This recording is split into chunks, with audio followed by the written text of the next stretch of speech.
आ गए तो हम भी आ गए। तो चलिए शुरू करते हैं आज की इस वीडियो में अपना क्लास 9वीं का गणित प्रश्नावली 2.1 को। इससे पहले हमने थ्योरी का वीडियो बनाया था फार्मूला का, नहीं देखे हैं तो डिस्क्रिप्शन में लिंक है, जाकर आप वहां से देख सकते हैं। ठीक है, चलिए स्टार्ट करते हैं। प्रश्नावली 2.1 क्वेश्चन नंबर 1 कह रहा है कि निम्नलिखित व्यंजकों में कौन कौन एक चर में बहुपद है और कौन कौन नहीं है, कारण के साथ अपने उत्तर दीजिए।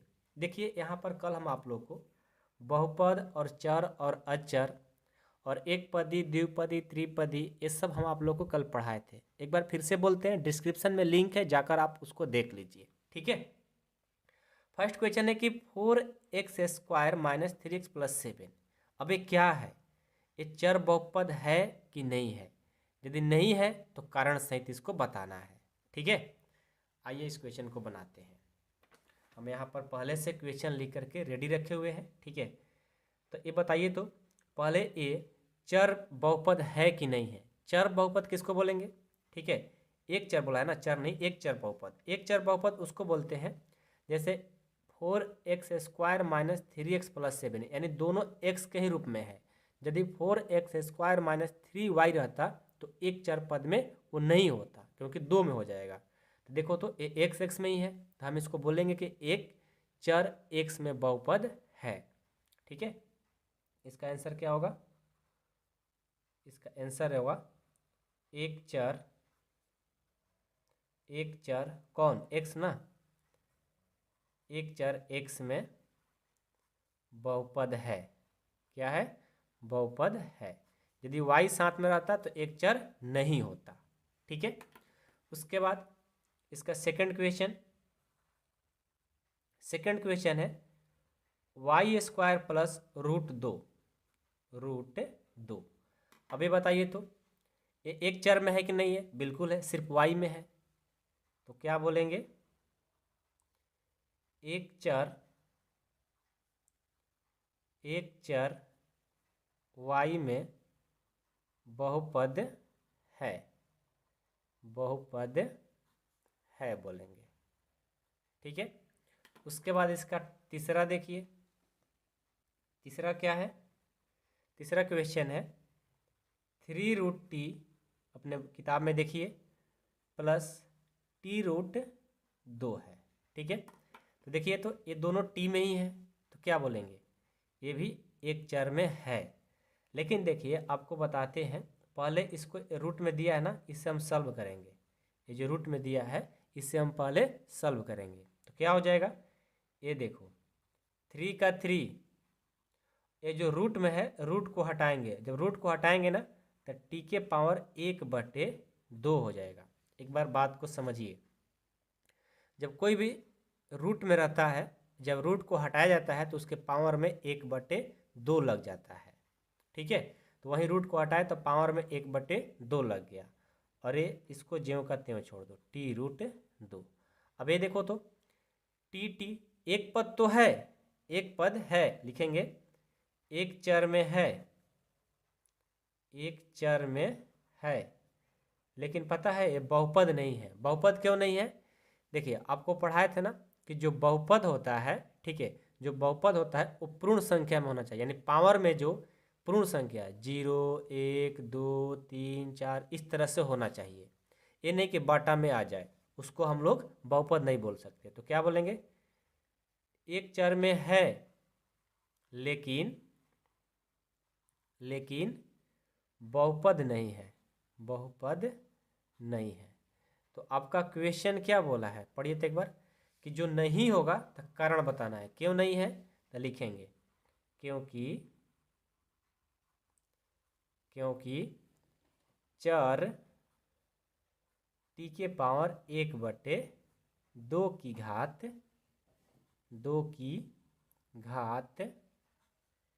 1 पूर्ण संख्या नहीं है, एक पूर्ण संख्या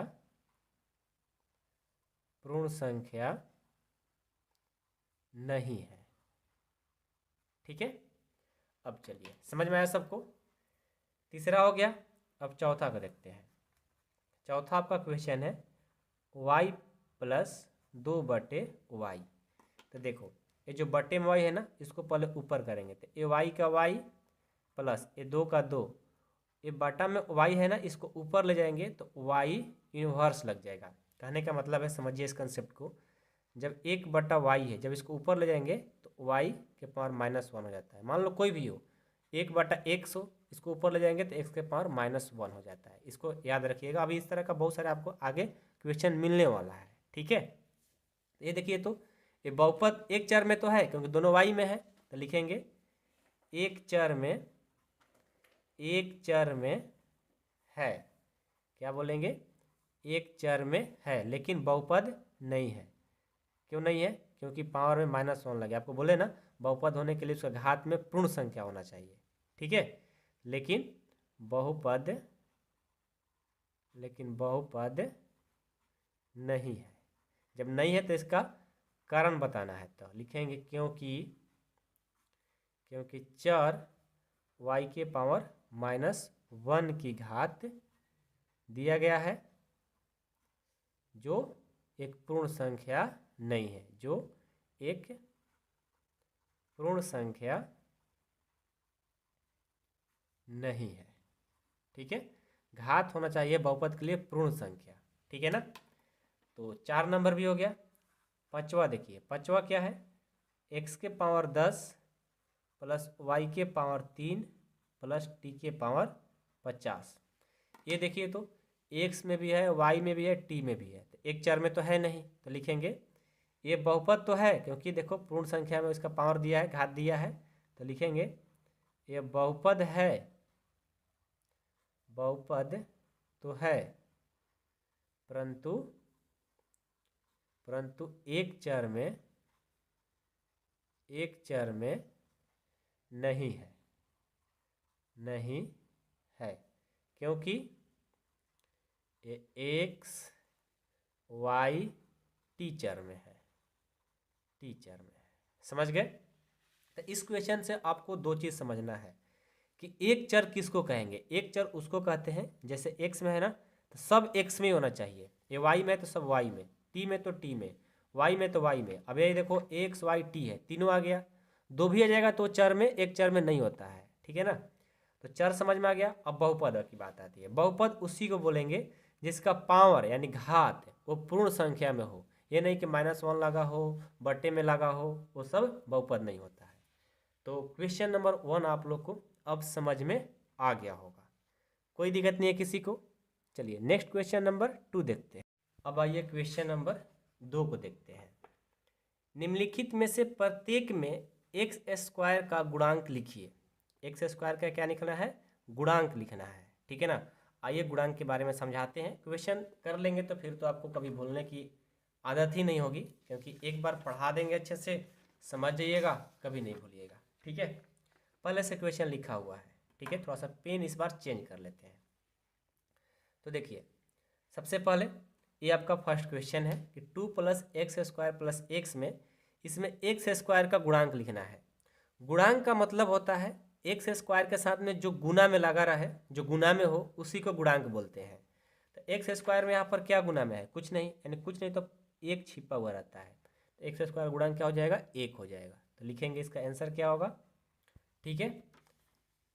2 + x² + x में x² का जो गुणांक होगा वो क्या होगा? 1 होगा। क्या होगा? 1 होगा, ठीक है। क्योंकि गुणांक उसी को बोलते हैं जिसका पूछा जाता है उसके साथ जो गुना कर रहा होगा। x² में कुछ नहीं तो 1 तो छिपा हुआ रहता है, इसलिए 1 हो जाता है, ठीक है। अब चलिए इसका दूसरा देखिए। दूसरा है कि 2 - x² + x³ है। किसका भाई? x² का गुणांक ये पूछ रहा है, तो इसका आंसर क्या हो जाएगा? 2 - x² + x³ में किसका पूछा है? x² का ना, x² का गुणांक, x² का गुणांक क्या हो जाएगा? देखो x² में यानी -1 यहाँ छिपा हुआ है, माइनस है ना, यहाँ प्लस था इसलिए +1 हो रहा था, लेकिन यहाँ पर तो माइनस है तो -1 होगा, ठीक है। इसका तीसरा देखिए, तीसरा क्वेश्चन है कि π/2 एक्स स्क्वायर प्लस एक्स, किसका पूछा है? एक्स स्क्वायर का। तो क्या लिखेंगे? π/2 एक्स स्क्वायर प्लस एक्स में एक्स स्क्वायर का गुणांक, एक्स स्क्वायर का गुणांक क्या होगा? π/2 है ना, इसके साथ गुना में, तो π/2 हो जाएगा। ठीक है, अगला देखिए, थर्ड हो गया। अब 4 नंबर क्या है? √2x - 1। अब इसमें देखिए तो कहीं पर आपको एक्स स्क्वायर दिख रहा है क्या? दिख ही नहीं रहा है, तो इसमें गुणांक कहाँ से होगा? इसलिए क्या बोलेंगे, इसको लिखेंगे √2x - 1 में एक्स स्क्वायर का गुणांक, एक्स स्क्वायर का गुणांक क्या हो जाएगा? 0 हो जाएगा। जब कुछ नहीं दिया रहता उसमें तो क्या होता है? उसका गुणांक 0 हो जाता है। ठीक है, कोई दिक्कत नहीं। अब चलिए अगला क्वेश्चन 3 देखिए। ये बोला है कि 35 घात के द्विपद का और 100 घात के एक पदी का एक एक उदाहरण दीजिए, मतलब खुद से उदाहरण देना है। ठीक है ना। आइए क्वेश्चन नंबर 3 हम यहाँ पर लिख करके रखे हुए हैं। ठीक है, तो आइए हम पहले क्या करते हैं, इसका सॉल्यूशन करते हैं। तो सबसे पहले 35 घात के लिए करेंगे। ठीक है, लिखेंगे 35 घात का द्विपद, कितना पद होना चाहिए? द्विपद होना चाहिए, 2 पद। अब कुछ भी ले लो, घात सिर्फ 35 होना चाहिए। तो क्या हो जाएगा? x के पावर 35, यानी पावर मतलब घात, x के घात 35 अब प्लस 4 ले लेते हैं। बस दो आपको पद होना चाहिए, तो एक पद 2 पद हो गया, द्विपद में चाहिए था। अब 100 घात का, 100 घात का एक पदी, यानी सिर्फ एक पद होना चाहिए, उसका घात क्या होना चाहिए? 100 होना चाहिए। तो क्या हो जाएगा? 3x के पावर 100, घात हो गया 100 और एक सिर्फ पद है। इसमें कितना? 2 पद था, 2 पद कहा था तो 2 पद दिए थे। घात उसका 35 कहा था तो 35 दे दिए। यहाँ एक पद कहा है तो एक पद ले लिए, घात सिर्फ 100 कर दिया। आप बहुत सारे एग्जाम्पल ले सकते हैं, 4x के पावर 100, 10x के पावर 100, 10y के पावर 100, कुछ भी ले सकते हैं, लेकिन एक पद होना चाहिए, पावर में उसका जो कहा है वो होना चाहिए। ठीक है, अब चलिए क्वेश्चन नंबर 4 को देख लें। ये बोला है कि निम्नलिखित बहुपदों में से प्रत्येक बहुपद की घात लिखिए। अब जो आपको बहुपद दिया गया है उसका घात लिखना है। ये तो बहुत ईजी है, जो उसमें पावर में लगा रहता है उसी घात को लिखना होता है। तो चलिए क्वेश्चन नंबर 1 को पहले सॉल्व किया जाए। क्वेश्चन 1 है कि 5x³ plus 4x² plus 7x, अपने किताब में देखिए यही है ना। तो इसका घात लिखना है, इसका घात लिखना है कि घात क्या होगा। ठीक है, तो लिखेंगे, इसका आंसर होगा कि बहुपद 5x³ plus 4x² plus 7x की घात, 7x की घात क्या होगी? 3 होगी। अब आप कहोगे कि सर इसका घात तो 2 भी है, इसका घात 1 भी है, तो आप 3 ही क्यों लिख रहे हो? तो हम देखेंगे जो बहुपद दिया रहता है उस बहुपद में सबसे बड़ा घात कौन सा है वही हम लिख देते हैं। तो बड़ा 3 है तो 3 हो गया। समझ में आ रही सभी को बातें? चलो, फर्स्ट हो गया। अब सेकंड क्या है? 4 - y²। अब इसमें देखिए तो इसमें घात क्या है? इसमें घात 2 है, तो लिखेंगे बहुपद 4 - y² की घात, y² की घात क्या हो जाएगी? 2 हो जाएगी। ठीक है, उसके बाद तीसरा देखिए, दिख रहा है ना, ब्लर नहीं हो रहा है ना? चलो ठीक है। तीसरा क्या है? अपने बुक में देखिए 5t माइनस √7 है। इसमें देखिए तो इसका घात क्या है, टी में देखेंगे कुछ नहीं तो पावर में तो 1 रहता है, तो इसका घात क्या हो जाएगा 1। तो लिखेंगे क्या, बहुपद 5t माइनस √7 की घात क्या हो जाएगी 1 हो जाएगी। ठीक है, उसके बाद तीसरा चौथा है, सिर्फ 3 दिया गया है। अब 3 में घात क्या है, इसमें तो कोई बहुपद ही नहीं है। ठीक है, बहुपद तो है लेकिन इसमें क्या है, कोई चर राशि ही नहीं है। तो क्या बोलेंगे, इसको ऐसे लिख सकते हैं, बहुपद 3 बराबर 3x के पावर 0 लिख सकते हैं और इसका घात क्या हो जाएगा 0। कहने का मतलब है कि इसमें कुछ नहीं तो घात आप डायरेक्ट 0 भी लिख सकते थे, लेकिन थोड़ा सा हम इसको बना दिए कि 3x के पावर 0, यानी 3x के पावर 0 का जब हल करोगे, देखो 3x के पावर 0 का हल करोगे तो 3 का 3 x के पावर 0, यानी किसी भी नंबर के पावर 0 है तो उसका वैल्यू 1 होता है, यानी 3x के पावर 0 का हल करोगे तो क्या आएगा 3 आएगा। उसी को थोड़ा हमने ऐसे बना दिया। ऐसे आप डायरेक्ट लिख सकते थे कि बहुपद 3 का घात 0 होगा, इतना भी आप लिख सकते थे। ठीक है, तो क्वेश्चन नंबर 4 भी कंप्लीट होता है। शायद एक और बच गया, 5 नंबर। 5 क्या बोल रहा है, बताइए कि निम्नलिखित बहुपदों में कौन कौन बहुपद रैखिक है और कौन द्विघाती है और कौन सा त्रिघाती है। यानी कल जो थ्योरी पढ़ाए थे उसके ऊपर ये निर्भर क्वेश्चन है। ठीक है, तो पहले से क्वेश्चन लेकर के रेडी है तो जल्दी बन जाता है। ठीक है, तो चलो x², इसका आंसर क्या होगा, x² प्लस x क्या है, ये द्विघाती बहुपद है कि एक घाती की त्रिघाती, दो पद है ना, तो क्या बोलेंगे x² प्लस x एक द्विघाती बहुपद है, द्विघाती बहुपद है। ठीक है, शायद फोन ब्लर हो रहा है कैमरा ना, सही है। अब इसका सेकंड देखिए, सेकंड क्या है, x माइनस, अपने किताब से क्वेश्चन देखिए, x माइनस x³ है। अब ये क्या है, इसमें भी दो पद है, दो पद है कि त्रिपद है, नहीं, आपको जो बहुपद देखना है द्विघाती, इसका पावर में 2 लगा है ना, तो ये द्विघाती हुआ।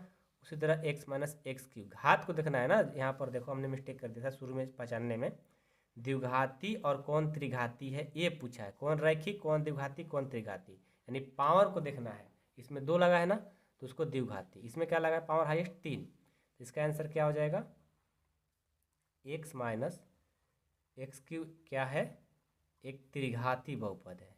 क्या है, त्रिघाती बहुपद है। ठीक है, बहुपद तो है लेकिन त्रिघाती बहुपद है। अगला 3 नंबर है कि y प्लस y² प्लस 4 है। ठीक है, तो इसका हाईएस्ट पावर 2 है ना, तो क्या बोलेंगे द्विघाती, y प्लस y² प्लस 4 एक द्विघाती बहुपद है, द्विघाती बहुपद है लिख देंगे। ठीक है, तीसरा हो गया। 4 नंबर देखो, 4 नंबर क्या है, 1 प्लस x, 1 प्लस x है, इसको क्या बोलेंगे, घात कितना है, कुछ नहीं तो 1 रहता है, यानी ये हो जाएगा 1 प्लस x एक क्या हो जाएगा, रैखिक हो जाएगा, रैखिक बहुपद है, रैखिक बहुपद है। ठीक है, उसके बाद चलिए 5 नंबर, इसका पांचवा 3t दिया है, तो इसमें भी कुछ नहीं तो पावर में 1 छिपा रहता है, तो क्या बोलेंगे कि 3t ये क्या है, एक रैखिक है, रैखिक बहुपद है। ठीक है, 6 नंबर, इसका 6 नंबर है r² घात कितना 2 है ना, तो क्या बोलेंगे r² एक द्विघाती बहुपद है। ठीक है, उसके बाद लास्ट 7 नंबर 7x³ 7x³ है तो क्या बोलेंगे, इसका आंसर क्या हो जाएगा, घात 3 है ना, तो 7x³ एक त्रिघाती बहुपद है, त्रिघाती बहुपद है, ये आपका आंसर हो जाएगा। ठीक है, तो चलिए इसी के साथ हम लोग का जो प्रश्नावली था 2.1 कंप्लीट होता है। ओके, उसके बाद पढ़ेंगे हम लोग कल की वीडियो में बहुपद के सुनिएगा। और उससे पहले एक बहुत ही इंपॉर्टेंट सूचना कि जिनको क्लास 9th की मैथ पूरी 100% कंप्लीट करना है, पढ़ना है, तो वो मेंबरशिप में ज्वाइन हो सकते हैं। मेंबरशिप यानी 499 रुपया का कोर्स है।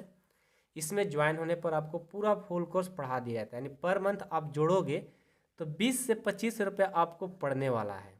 हर एक महीना का 20 से 25 रुपया आपको पड़ेगा और इसी पैसा में आपको पूरा फुल कोर्स पढ़ाया जाता है बाई ऐप पे, यानी ऐप पर पढ़ाया जाएगा अलग से। पूरा 100% मैथ कंप्लीट कराने के लिए ऐप पर 499 रुपये लगता है। आप समझ जाओ कितना कम है। ठीक है, तो जिनको ज्वाइन करना हो वो ज्वाइन हो सकते हैं।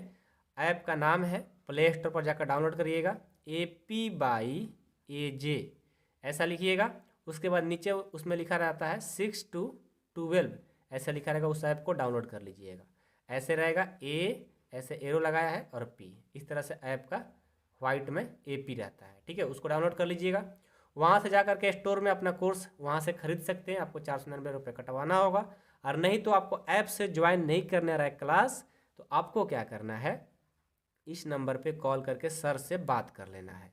ठीक है, कि सर कैसे ज्वाइन करें बता दीजिए हमें, आपको सारा चीज़ बता देंगे, समझा देंगे। मात्र आपको 499 रुपया लगने वाला है, पूरा 100% मैथ आपको कंप्लीट हो जाएगा। ठीक है, जिनको ज्वाइन करना हो जल्द से जल्द ज्वाइन कर ले, क्योंकि 9th क्लास को मैथ को अच्छे हो जाएगा ना, आगे आपका सारा मैथ अच्छे हो जाएगा। ठीक है, पूरा 100% हम लोग पढ़ाते हैं। जिनको ज्वाइन करना है जल्द से जल्द ज्वाइन कर ले। Thank you so much.